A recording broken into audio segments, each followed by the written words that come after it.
ग्रंथ चल रहे प्रवचन सार और शुद्ध और शुभ उपयोग का फल बताने वाला शुभ उपयोग का तीनों उपयोग का फल बताने के बाद में अब वो फल कैसा है इसकी चर्चा चल रही है। यानी शुद्धोपयोग से जो निर्वाण मिलता है यानी सुख मिलता है, तो वो सुख कैसा है इस बारे में आचार्य भगवत गाथा के माध्यम से हमने बताया। तीन विशेषता पर देखी थी। पहला वो कि अद्भुत है, अतिशयवान है, दूसरा बोले थे आत्मोत्पन्न है, तीसरा विषय अतीत है। ठीक है, तीन बातें विशेष रूप से उस सुख के संबंध में की। अद्भुत है क्योंकि पहले कभी ऐसे सुख का अनुभव नहीं किया है। पहले जब कभी हमने किया है तो इंद्रिय सुखों का अनुभव किया है और आत्म सुख का भी अनुभव किया है, तो मिश्र अवस्था में किया है ना। कर्म से पूरा स्वतंत्र निरपेक्ष होकर कर्म से रहित होकर आत्म सुख का अनुभव है ना। तो इसलिए अनुपम अद्भुत पूर्व में ना होने से अतिशयवान है। दूसरा आत्मोत्पन्न है, स्वयं आत्मा के आश्रय से उत्पन्न होता है, किसी के आश्रय से उत्पन्न नहीं होता, इसलिए आत्मोत्पन्न है। और तीसरा कहा था एक पर आश्रय से निरपेक्ष होने के कारण से क्या है, विषयातीत है, कोई भी विषयों पे है ना।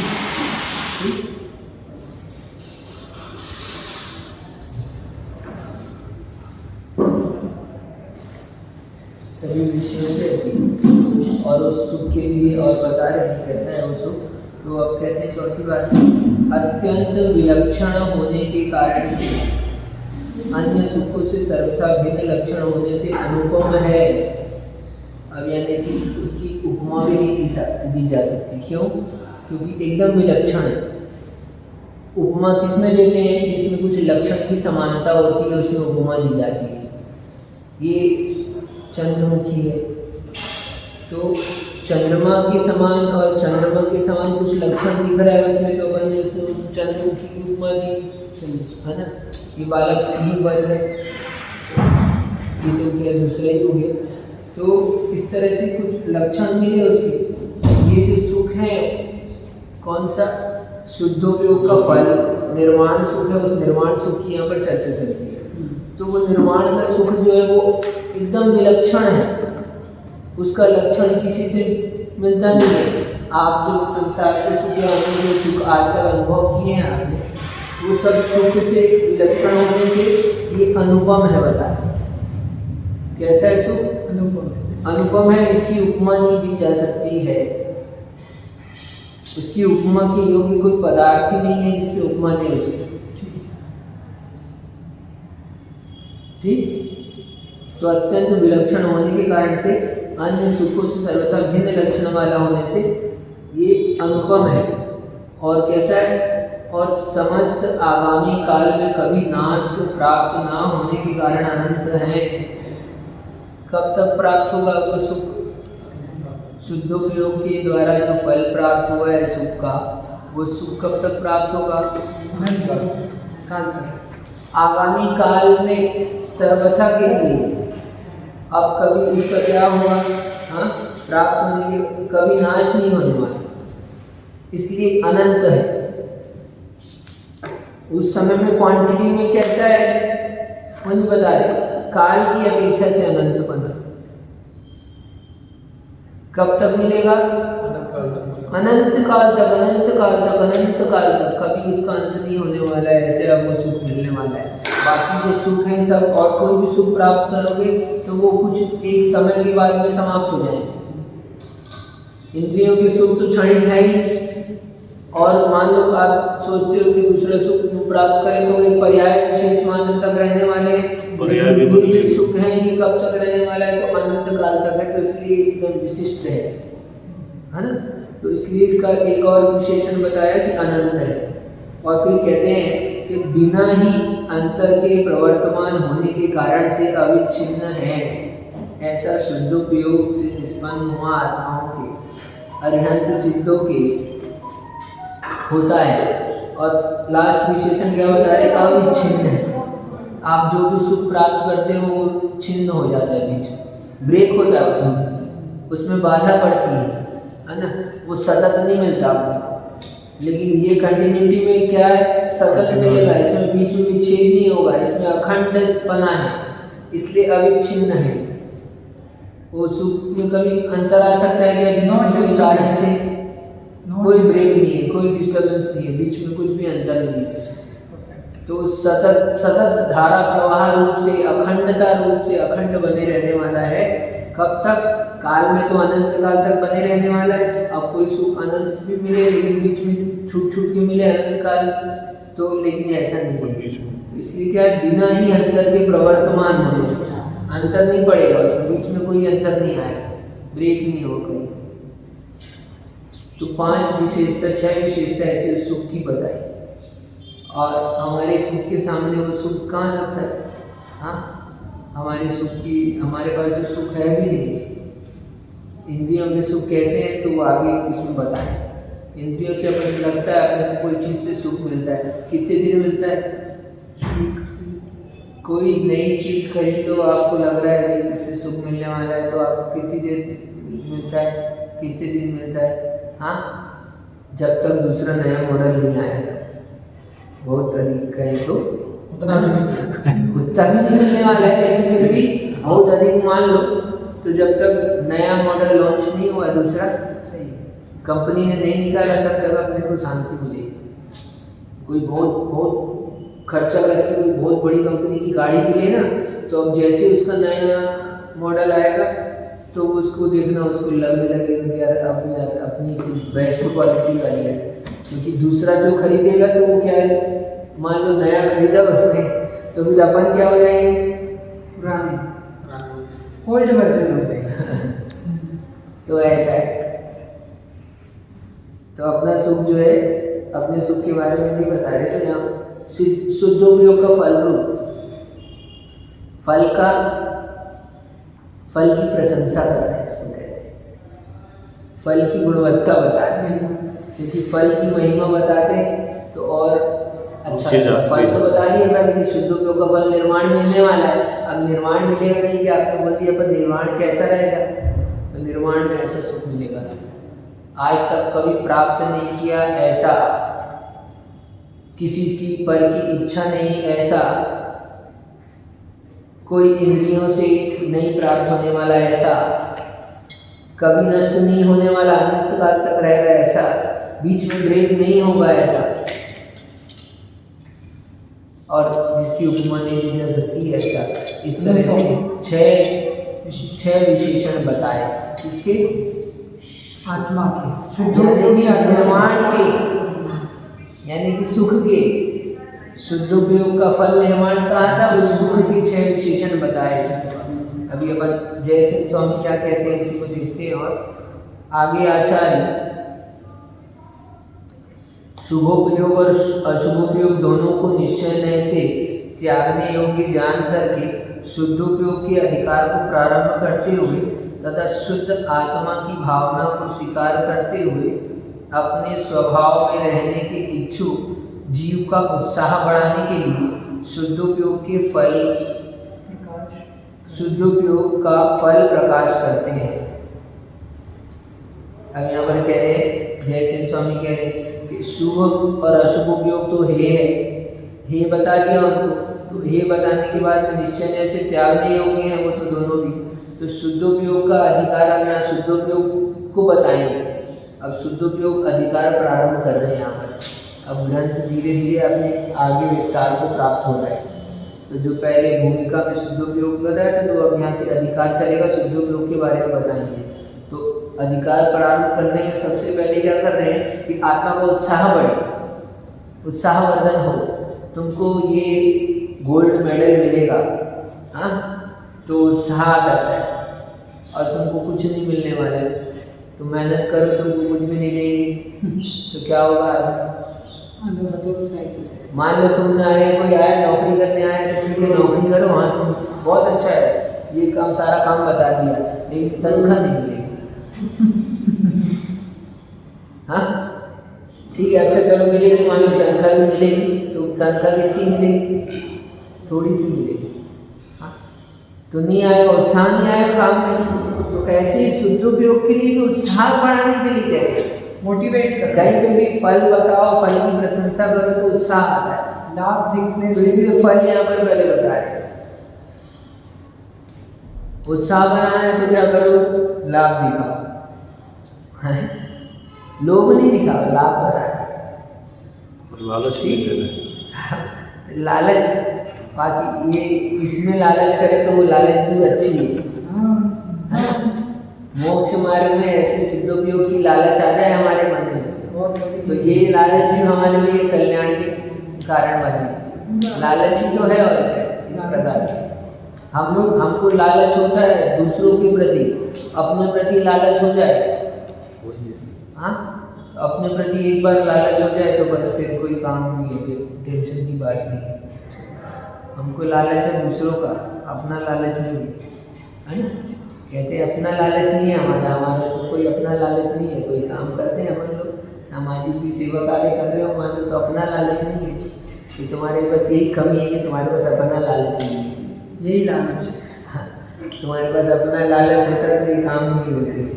अपना लालच नहीं है, यही लालच है। नहीं तो शुद्ध आत्मा की भावना को यानी शुद्धोपयोग अधिकार प्राप्त करते हुए, शुद्ध आत्मा की भावना को स्वीकार करते हुए, और जो कह रहे हैं वो भी आचार्य भगवान शुद्धात्मा की भावना होती है, हमको भी शुद्धोपयोग प्राप्त हो। अपने को भी जब तुमको स्वयं अच्छा लगेगा, मान लो कोई कंपनी में जॉब करते हैं तो एक कंपनी में से तुमको दूसरी कंपनी मिली है, अच्छा तुमको अच्छा वहाँ पैकेज मिल रहा है, अच्छी सर्विस दे रहा है, अच्छी फैसिलिटी दे रहा है, तो तुम अपने कलीग को भी बोलते हो कि अरे हाँ वहाँ पर अच्छा है, तो अपन उसको भी मोटिवेट करते हैं। तो ये स्वयं भी शुद्धोपयोग की भावना कर रहे हैं, है ना, शुद्धोपयोग की भावना को स्वयं स्वीकार कर रहे हैं, इसलिए बोल पा रहे हैं। आप मोक्ष मार्ग के लिए दूसरे को मोटिवेट नहीं कर सकते जितना हम करेंगे, पता ही नहीं है तुम करेंगे क्यों? क्योंकि आपने पदार्पण नहीं किया है ना।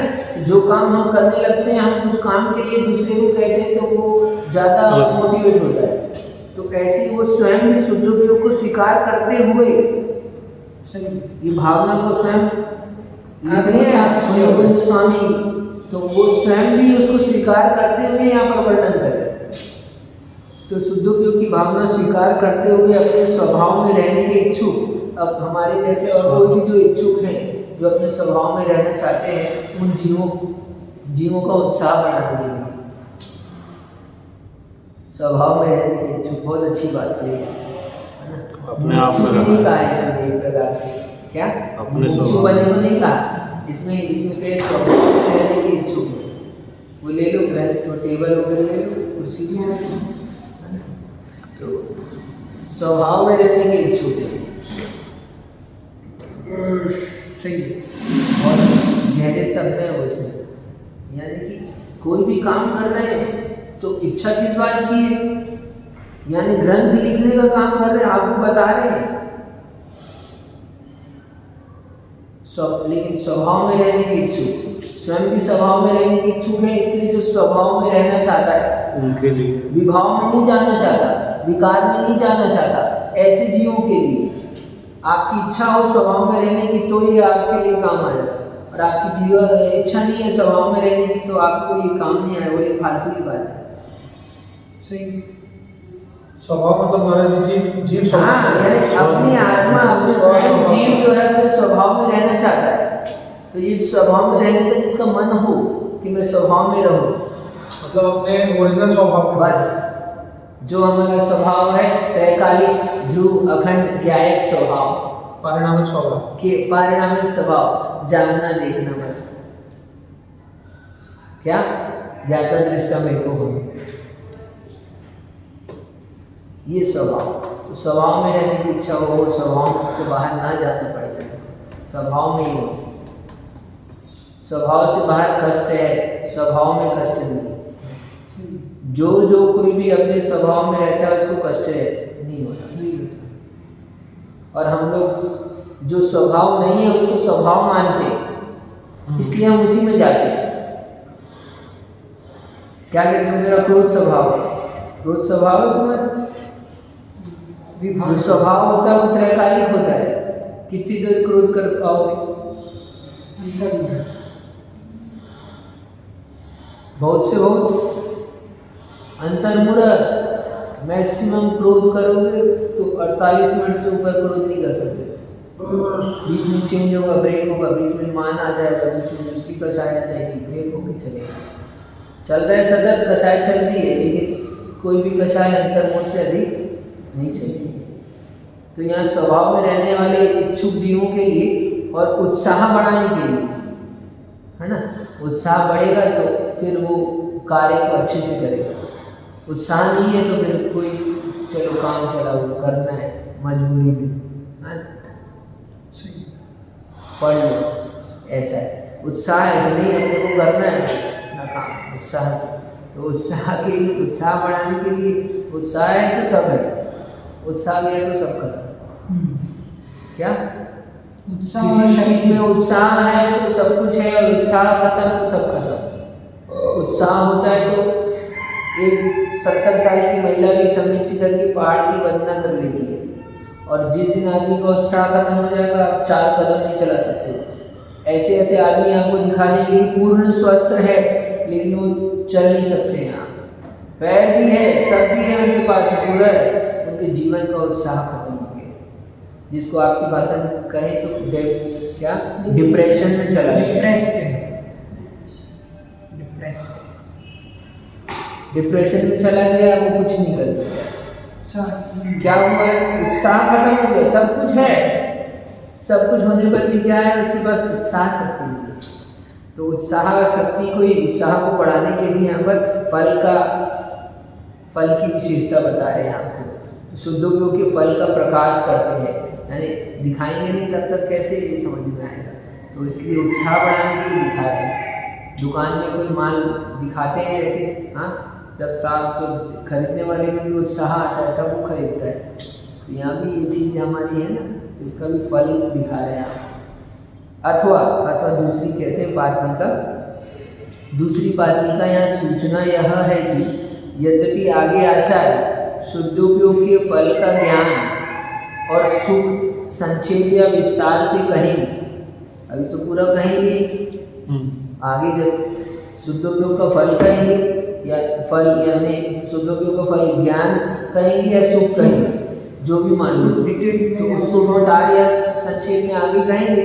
तथापि यहाँ भी इस पीठिका में सूचित करते हैं, शुरू में थोड़ा सा बता दे रहे हैं आपको, ताकि आप बने रहो, है ना, ठीक है। ऐसा आप इससे जुड़े हुए रहो, क्योंकि बीच बीच में ऐसी चीज़ें नहीं बताएंगे तो वो आदमी कब कट जाए। तो जुड़े रहे पूरा।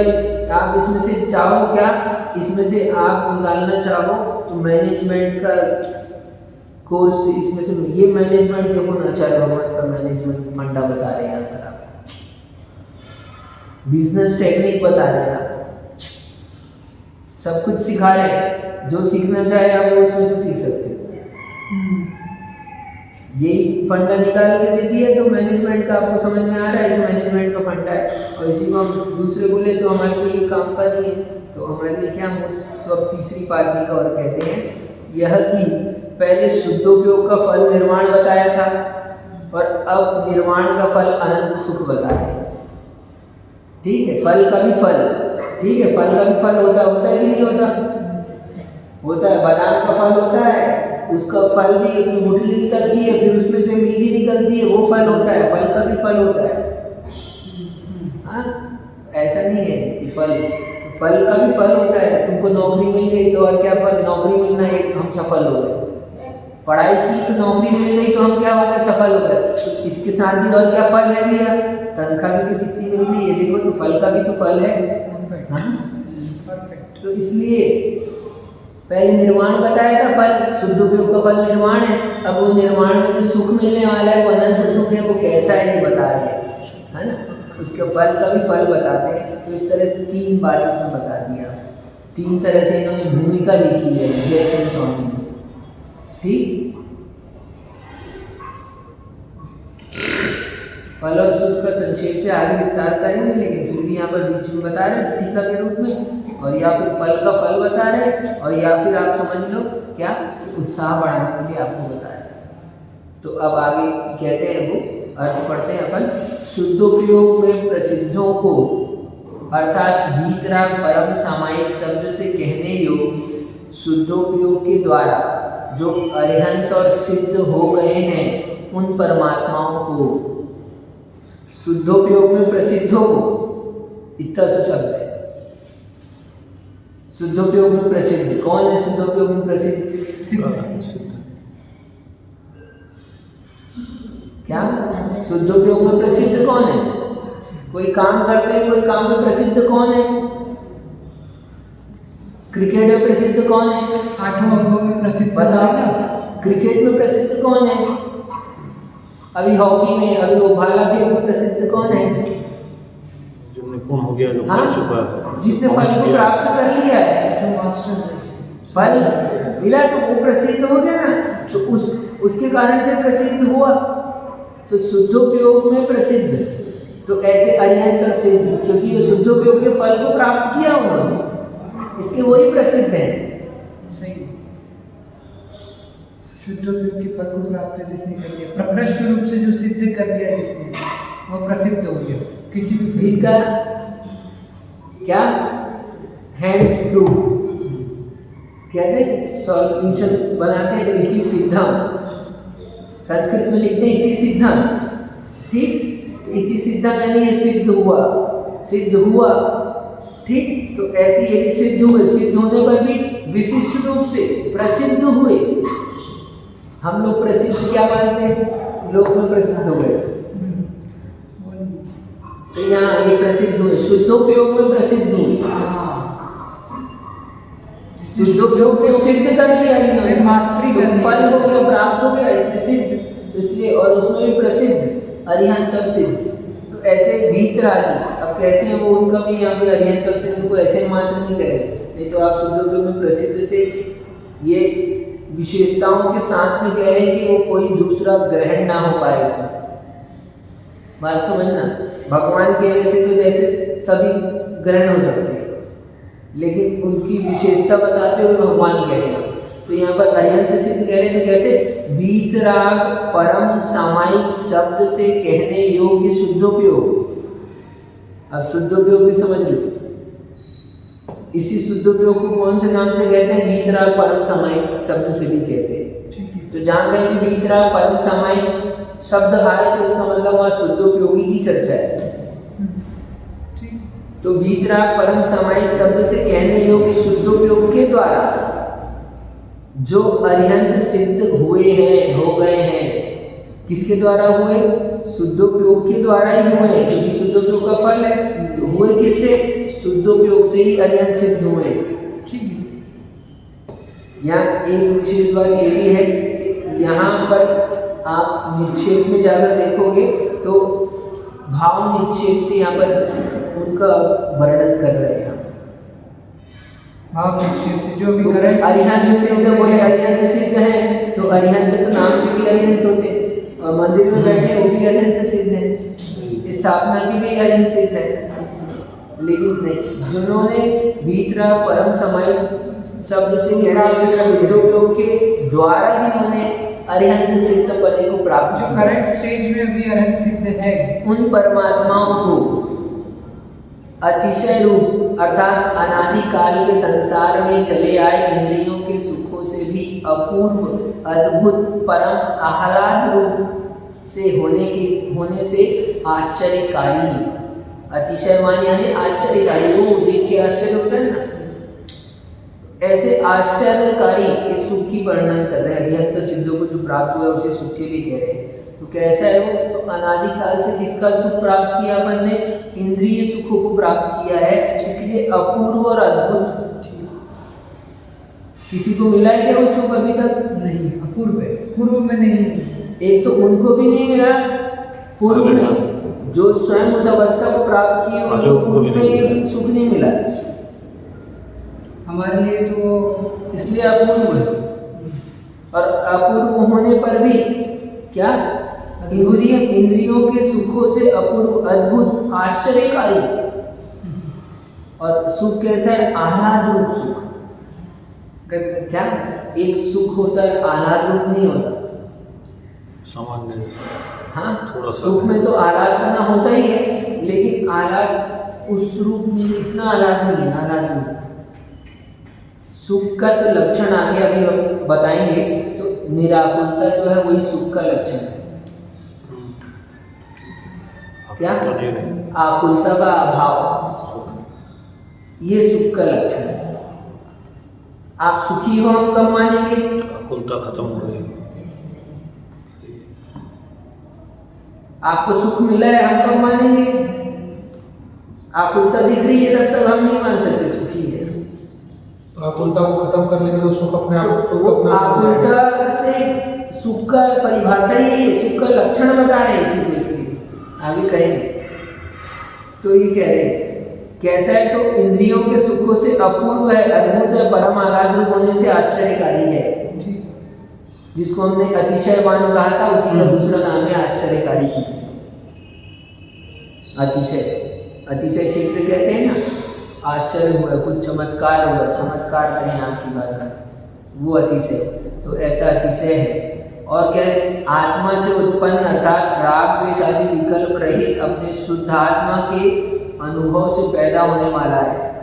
आत्मा के आश्रय से जो प्रवृत्त हो रहा है। और आत्मा के आश्रय मात्र कहने से नहीं कहा इन्होंने, आत्मा के आश्रय के साथ में और कह रहे हैं विशेष रूप से क्या, आत्मा से उत्पन्न है। आत्मा से उत्पन्न है इसका मतलब क्या है, तो राग द्वेष आदि विकल्प रहित अपने शुद्ध आत्मा के अनुभव से पैदा हुआ है।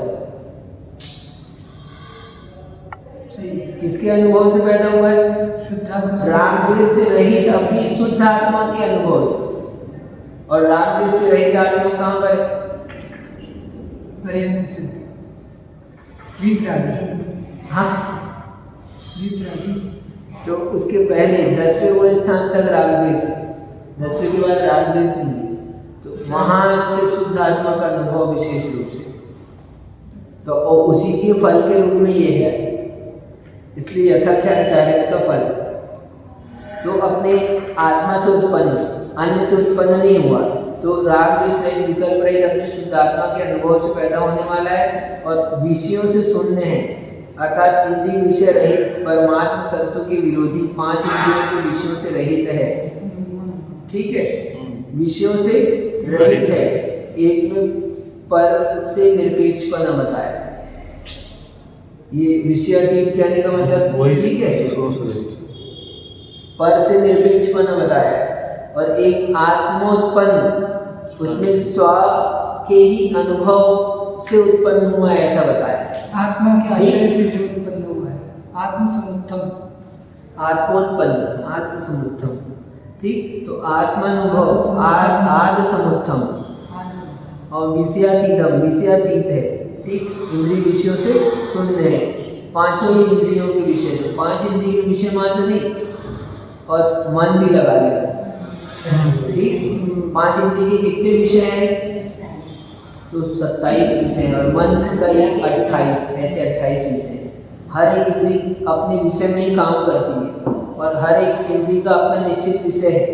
कितना विषय है? तो स्पर्श इंद्रिय का 8 विषय है। इस 8 विषय के बाहर कोई और अन्य विषय नहीं आ सकता। स्पर्श किसको जान सकती है? तो हल्का, भारी, रूखा, चिकना, ठंडा, गर्म और कड़ा, नरम। इसके अलावा स्पर्श से आप कुछ नहीं जान सकते। रसना किसको जानती है? तो रसना के खट्टा, मीठा, कड़वा, शर्करा और कसायला, 5 स्वाद को ग्रहण करती है। तो स्पर्श के 8 विषय, रसना के 5 विषय, घ्राण के 2 विषय, सुगंध या दुर्गंध, चक्षु के 5 विषय, हरा, पीला, नीला, लाल, सफेद। ठीक, तो ऐसे 5 ही हो गए। और कर्ण के 7, सा, रे, गा, मा, पा, ध, नी। ठीक, षड्ज, ऋषभ, गांधार, धैवत, पंचम, मध्यम, ये सारे इसी को ग्रहण करते हैं। जो भी कुछ कहते हैं वो इसी के अंतर्गत आते हैं। तो ये 5 इंद्रिय के विषय हैं, 27 विषय होकर, और 27 का एक मन का विषय। सबसे बड़ा किसका विषय है? मध्यम, मध्यम, फिर पंचम, पंचम, ध से धैवत, धैवत, हाँ, नी, नी से निषाद, निषाद, है ना। षडज, ऋषभ, पंचम, मध्यम, धैवत, निषाद। एक आधा पीछे हो गया, जो भी कर लेना।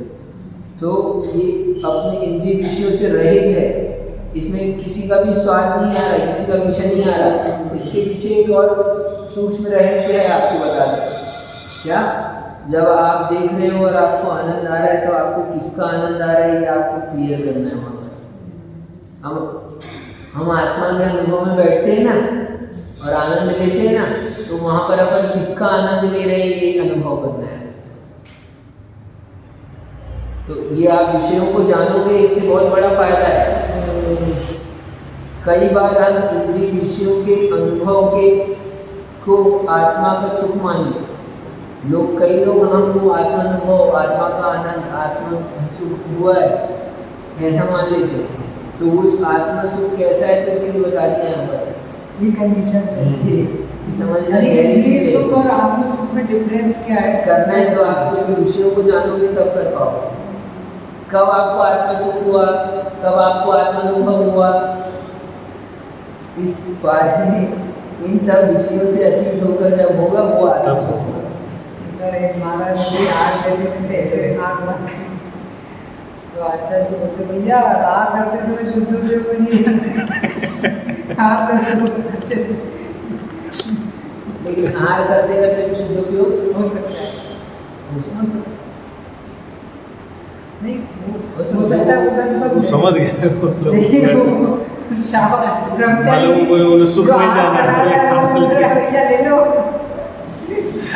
ऐसा हो जाता है। एक अवस्था में कभी भी ऐसा। हाँ, कम एक बात और समझना, अब वो नहीं बोलने की बात हमारे शायद तो उपमा रहेगी, इसी रिलेटेड एक बात जी उपमा रहेगी। आग के साथ होता है, हाँ वो आप डिफरेंशिएट करोगे, उपयोग अलग है, आग अलग है। नहीं, अब और एक चीज और मैं बोलूं, सातवां उपयोग स्थान होता है कि नहीं होता? आग के समय होता है, संभव है। और सातवें गुण स्थान में शुभ उपयोग होता है कि नहीं होता? शुद्ध उपयोग होता है कि नहीं होता? शुभ उपयोग में भी सातवां गुण स्थान होता है, ऐसा अपने को स्पष्ट रहना चाहिए। एक सातिशय निरतिशय दोनों हो गए, तो उस अपेक्षा से निरतिशय में शुभ उपयोग और सातिशय में शुद्ध उपयोग। अभी आगे सब ये शुद्ध उपयोग अधिकार आ रहे हैं ना, आचार्य को स्वयं करेंगे, हम का मेहनत करेंगे, तो ये स्वयं बताएंगे जब उस विषय को तो अपने देख लेंगे। तो उपमा रहित अर्थात दृष्टांत रहित है, इसका कोई दृष्टांत नहीं दिया जा सकता। आप दृष्टांत तो बोलोगे, जिसका दृष्टांत ऐसा है, ऐसा है। आपने आम खाया, कैसा लगा, बताओ क्या कैसा लगा। दृष्टांत रहित है, परमानंद एक लक्षण को रखने वाला है, परमानंद है, परमानंद स्वरूप अनंत है, अर्थात अनंत भविष्य काल में विनाश रहित, यानी अप्रमाण है, जिसका प्रमाण नहीं है, प्रमाण से अतीत। हाँ, प्रमाणित मतलब सीमा नहीं, सीमा से अतीत, ठीक। अनंत है, अनंत है, अप्रमाण भी कह सकते हैं इसको। तथा विच्छिन्न रहित अर्थात असाता का उदय ना होने से निरंतर रहने वाला है, आनंद रहता है निरंतर। हमारे साथ में तो साता का उदय चलता है, तो साता का उदय में बीच में असाता भी आते रहते हैं। जिस किसी के साता का उदय चल रहा है, अभी मान लो संपत्ति, वैभव, सुख आदि मिले, इनके भी बीच बीच में असाता आते रहते हैं, असाता आते रहते हैं, उनके बीच में असाता का उदय रहते रहता है। तो वो आपका सुख क्या होता है, डिस्कनेक्ट होता है, डिस्टर्ब यानी बाधा से युक्त है। लेकिन ये इसमें असाता का उदय ना होने से अब उनको कभी असाता उदय नहीं आएगी, कंटिन्यूस कंसिस्टेंट सुख है उनके पास। साता का उदय ना होने से तो इंद्रिय विषय अतीत हो गया, हाँ? और असाता का उदय ना होने से इसको ये और दूसरी तरह से डिफरेंस डाल के समझिए। तो असाता का उदय ना रहने से तो निरंतर रहने वाला होने से, हाँ, आचार्य के पास कला है, आनंद रहता है, ऐसा यही सुख पाने हैं। इसलिए इसी सुख के लिए मेहनत करो, गाय और दूसरे सुख के लिए मेहनत करते हो। ऐसा सुख बता रहे हैं, इतने जबरदस्त चीज बता रहे हैं, मेहनत करो इसके लिए कोई। तो इसलिए यही उपादेय ऐसा मानो, और इसी के लिए निरंतर भावना करनी योग्य है, इसी की निरंतर भावना करनी योग्य है। भगवान सुख मिले तो ऐसा मिले, हमारे को ये वाला सुख दे दो बस, और कुछ नहीं चाहिए। क्या चाहिए? ऐसा सुख अतिशयमान, आत्मोत्पन्न, विषयातीत और अनंत, अनुपम, अविच्छिन्न। ऐसे बस इतना सा याद रखो, 6 ऐसे छोटी सी चीज़ है। गाथा नहीं याद रख सकते, विषय याद रखो, 6 चीज बता दें। कैसा है सुख? तो 6 कंडीशन है ना। अब जब आपको सुख मिले तो आप उससे कंपैरिजन करना, 6 में से क्या है इसमें, तुरंत दुखी हो गए। हाँ। तो ये गाथा पूरी हुई यहाँ पर। गाथा नंबर 13 यहाँ पर सुदुर्लों के फल और फल की प्रशंसा को यहाँ पर बताया। 6 प्रकार के विशेषण इसके दिए। इसको कल अपन उसमें से विशेष रूप से अतिशयवान, है ना, आत्मसंयम,